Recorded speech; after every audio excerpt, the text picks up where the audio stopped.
Tiga. Masalah di dunia ini bukan hanya soal ekonomi, dan manusia tidak hanya hidup karena ekonomi. Saya Rika Jani Martin, saya sebagai pembicara 2 dari tim Kontra. Di sini saya akan menjelaskan lebih lanjut argumentasi yang telah dijelaskan dari pembicara 1, yang nanti akan disambung oleh pembicara ketiga, yaitu Dwi Putri Satika Alamsyah dari tim kami. Yang pertama-tama, saya ingin membidas beberapa argumen ataupun kesalahan berpikir dari pihak government atau dari pihak positif.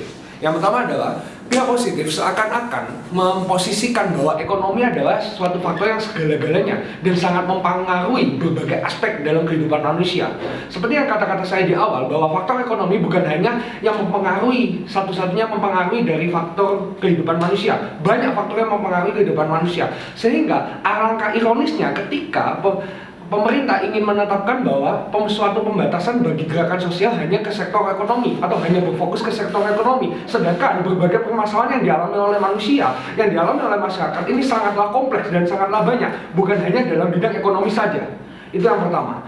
Lalu yang kedua, saya akan membahas sedikit teori psikologi, yaitu ada teori dari Abraham Maslow tentang hierarki kebutuhan, di mana hierarki kebutuhan manusia yang paling dasar itu ada yang berkaitan dengan fisik. Dan fisik itu bukan hanya sekedar ekonomi yang menyangkut sandang pangan papan, tapi juga ada seks di situ, juga ada berbagai aspek lain yang mencakup dari kebutuhan dasar tersebut, sehingga di situ bisa ditetapkan bahwa kebutuhan dasar manusia bukan hanya soal aspek ekonomi, tapi ada banyak aspek yang menyentuh di situ, termasuk aspek identitas dan juga aspek seksualitas ataupun peran gender itu sendiri. Sehingga di sini peran gender yang dijadikan mosi pada pagi ini adalah gerakan-gerakan sosial seharusnya lebih berfokus pada ketimpangan kelas ekonomi daripada diskriminasi berbasis identitas. Di sini kami sangat menolak mosi tersebut, karena di sini kita dapat melihat bahwa kebutuhan manusia sangat banyak, sangat kompleks, bukan hanya di bidang ekonomi saja, tapi hanya di beberapa bidang lainnya. Sebagai contoh lagi, tadi yang dikatakan oleh dari pembicara government mengatakan bahwa yang dimaksud di sini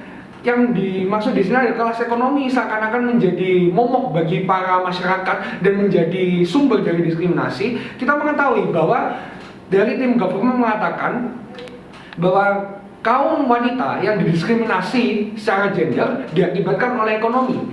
Di sini terjadi kesalahan berpikir yang cukup besar menurut tim kami, yaitu karena kebanyakan diskriminasi gender disebabkan oleh paham patriarki yang masih mendarah daging dalam masyarakat. Paham patriarki inilah yang menyebabkan bagaimana masyarakat memandang rendah dari efek gender antara laki-laki dan perempuan. Hal ini yang menyebabkan ketimpangan antara gender satu dengan gender lainnya, di mana ekonomi hanya bersifat sebagai pendukungnya dan bukan jadi masalah utama, sehingga keterfokusan gerakan-gerakan sosial untuk mendebat, untuk mendemonstrasi, untuk menyampaikan aspirasi terkait fokus ekonomi itu adalah hal yang salah besar, di mana fokus-fokus itu tersebut harus lebih diperluas ke dalam fokus-fokus yang ada. Seperti yang sudah dijelaskan oleh pembicara satu saya, bahwa menurut pasal 28 masyarakat memiliki kebebasan berekspresi yang seluas-luasnya, sehingga membatasi aspek ekonomi itu saja ini akan semakin mencanggungkan peran masyarakat dalam pemerintahan dan juga akan menurunkan trust masyarakat kepada pemerintah itu sendiri. Lalu yang kedua di sini yang ingin saya bahas,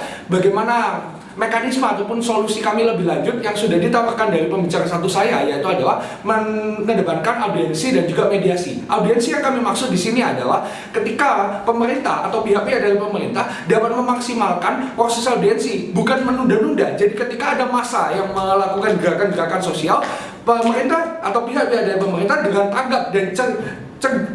tanggap dan juga segera melakukan proses audiensi tersebut. Sehingga di sini trust masyarakat akan juga semakin naik. Ketika proses audiensi sudah dilakukan, yang dinamakan bahwa proses mediasi itu bisa dilakukan.